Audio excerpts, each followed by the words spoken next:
Kenneth Morris was a British writer.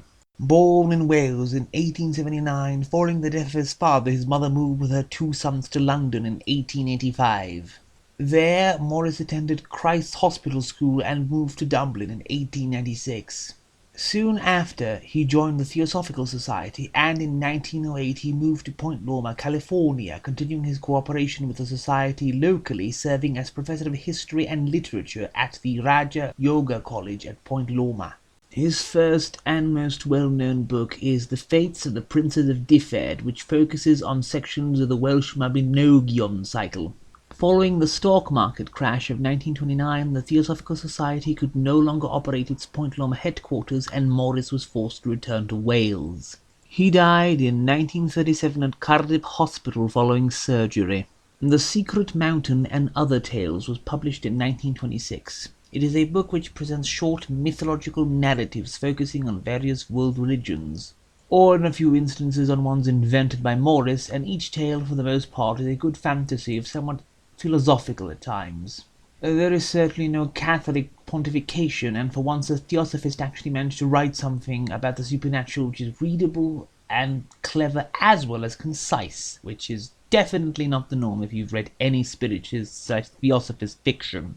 The title story is that of Vargron Flamlas, a Babylonian slave who has dreams of faraway lands, and it is the story of the reward he finally gives when he preaches the prophetic dreams he has had to the people of Babylon. Red Peach Blossom Inlet is the tragic story of Wang Tao Chen, who once discovered a paradisical island of the ancients along the river, and of his vain search to try and return to that place once more. The Last Adventure of Don Quixote narrates Don Quixote's final adventure, per the story title, in a desperate battle against a horde of demons. The Rose and the Cups is the story of the bloody history of a queen who has her kingdom left to her by her dead husband, whose hand is sought by suitors, and who receives the special attention of Mahmud, Sultan of Ghazna. Meanwhile, Daffodil is the story of court intrigue among celestial bodies, and The Saint and the Forest Gods is the tale of a reclusive saint who travels to a faraway forest, hidden from the sight of men, and of how close his wanderings lead him to the fairy beings in which he does not believe, and the divine presences of which he is but dimly aware. Now, as for the second item for review by Morris, the Chalchiuhite Dragon, at least I hope that's how it's pronounced, was finished by Morris in 1930, but it was not published until 1992. Set in the dim past, a remote and inaccessible country in South America, the story is mostly a straightforward historical fantasy. There are, however, moments when the supernatural is invoked, including an entire chapter devoted to the impersonal doings of mountain spirits. The novel begins with the return of Nopal of Huitznahuacan to his homeland. This remote nation is so isolated that it has no concept of there being anything in the world besides itself and the occasional savages that live in the surrounding forest. Murder is not known in this country, as well as the very concept of war. Nopal had just returned home after having been sent to the north, where he came face to face with the Toltecs and their warlike ways, almost losing his life in one of their foul prison cells. He had been sent there at the command of Huehuetzin, the master of the Serpent's Hole, a completely enigmatic mystic possessing powers of foresight, of whom almost no one in Nopal's homeland even knows that he exists. When Nopal finally does return, he discovers that the old king is dead and that his granddaughter Chimalman has replaced him.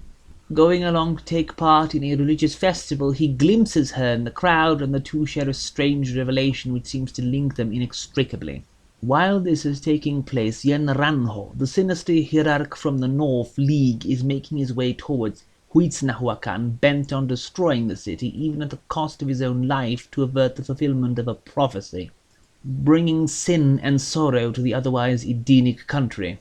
The novel is well written, but there are a few negatives to bring up. The aforementioned evil hierarch of the Toltecs has only 2 proper scenes before his designs are thwarted, and for most of the book he is absent, when one would think he would be there fanning the flames, seeing as he desires nothing more than the destruction of Huitznahuac.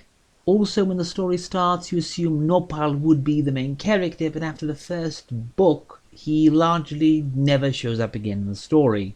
And finally, as an aside, we have the gifted boy protege Nauhio, with amazing singing capabilities who is chosen for apprenticeship to Nopal by the master, and a lot of time is devoted to him, making you think he would be important to the story, and you could really remove him from the book and you would lose nothing. However, in the end, this is a very interesting and entertaining book, and there aren't any real major plot holes or illogical moments, and you will probably enjoy it if you have an interest in fantasy, especially in sword and sorcery and the like.